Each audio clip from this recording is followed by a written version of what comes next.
What's up? It's your boy Carcino here. Let's talk about it. Um, the Chris Brown situation is really crazy right now. We won't come out and just say that the person, the alleged victim, and everything she's saying is a lie. But this lady who's going by the name of Karima says she's a 24-year-old model who told people that she met Chris Brown in Paris at a hotel on January the 15th, about 10:30 at night. They went to a nightclub, and around 4 in the morning, Chris Brown and his crew went back to the hotel. She came back to the Mandrian Hotel with a group of people. And once they got inside the suite, she went to the bathroom, and Chris Brown followed her, grabbed her by her right arm, and she said that Chris Brown made her enter into some sort of a dressing room. He closed the door, and it lasted for about 20 to 30 minutes. Said it was brutal and violent. Then she says, I was then abused by one of Chris Brown's friends and bodyguard.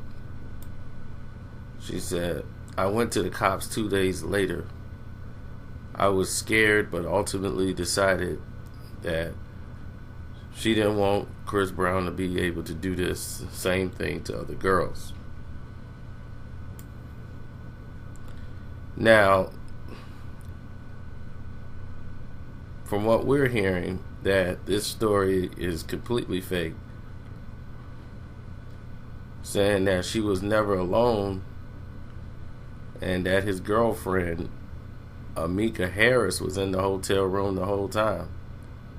There was more than 20 people in the room hanging out and listening to Chris Brown's music on his iPhone.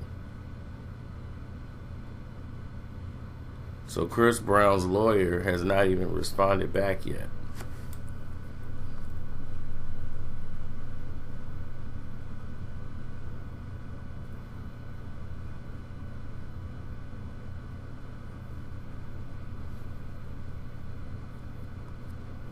Now, they tried to charge Chris Brown over a monkey. Over an exotic monkey. They charged him with 2 crimes. And he said the monkey wasn't his pet. All of these things started happening once he owned all his royalties. And that went public. Somebody wrote the article that Chris Brown owns all his royalties. And once that thing went public, all of a sudden, here come all these problems.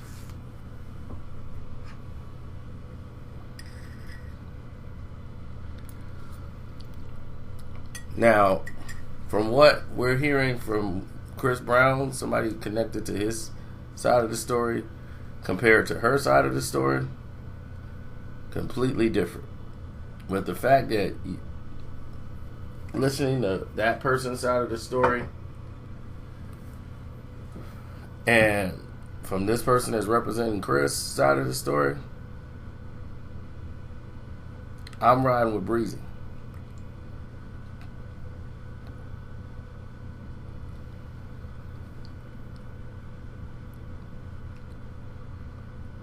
One, here's the thing that we always tell people and women: never go to another man's hotel at 4 o'clock in the morning after coming home from the nightclub. Not saying that you're determined to do whatever they say. I'm just saying, what do you think the intentions are going into this thing?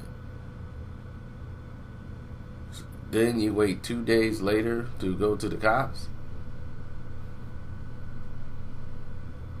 You go to the cops 2 days later? So for 2 days, you were good with everything. Or said you were scared.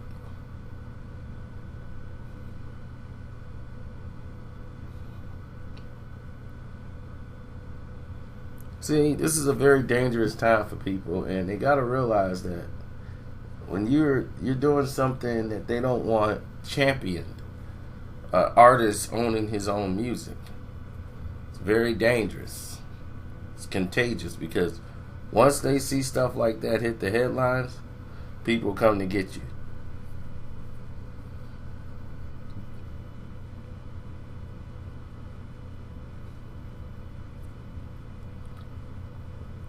That's why if I was an artist in the game, my girl would be an artist with me because she will be everywhere I go. There's no way she wouldn't be there. So if any chicken head came up and tried to say I touched her inappropriately or anything, she's my character witness. I'd be like, I am there with my woman. She was there the whole time.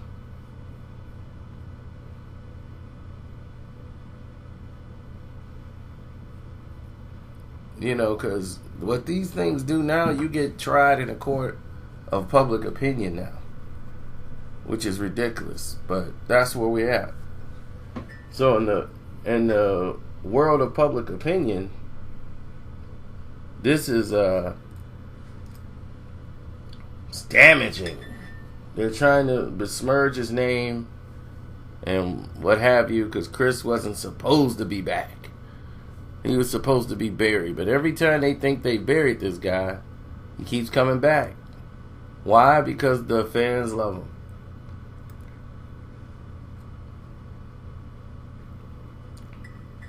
They still trying to hang the Rihanna situation on him.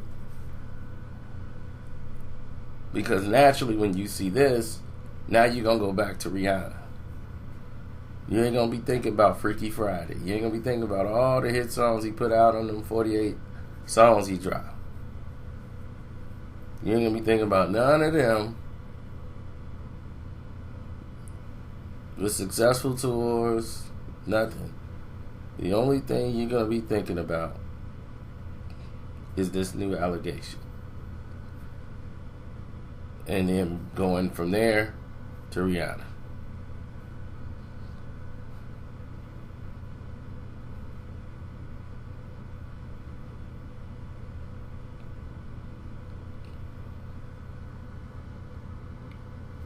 Remember the time they did this before? A girl got thrown out and got caught lying on Chris Brown. Whatever happened to her? Nothing.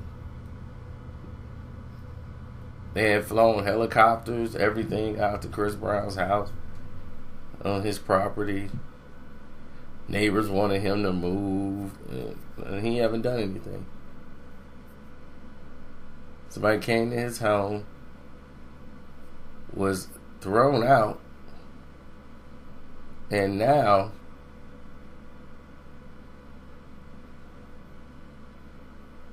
they didn't even face jail time.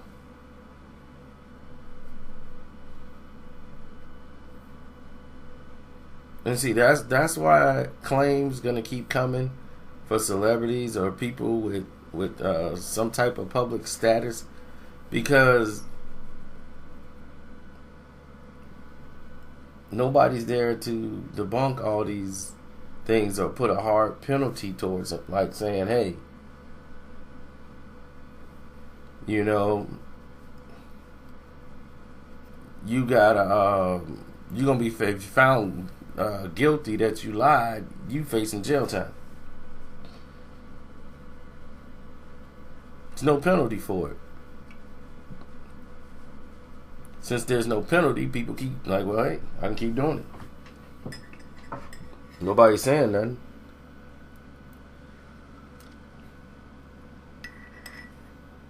That's how they feel. Bet, keep doing it.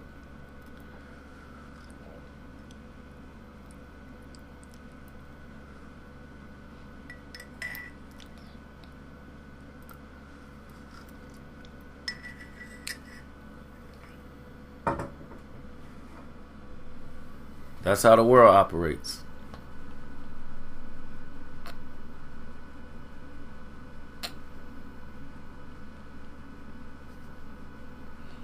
Know what I mean?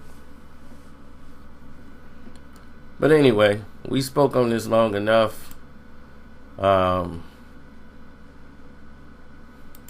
it don't mean anything to me that to sit down and talk about it. I know it's probably a trending topic right now, but it's nothing for me to sit here and talk about this. I just don't like talking about a subject like this, and how they try to run Chris's name into the ground. Because I don't believe he did it.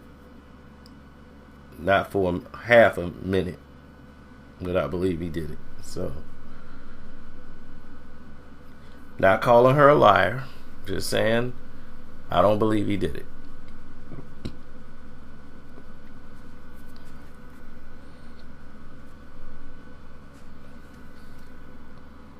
And that's about it. And I want to also say thank you guys for supporting the page again. You guys that went there, you went to the Cash app at Carcino and donated. I appreciated that. You've been clicking the link in the description box, and I will be answering people via email and everything else.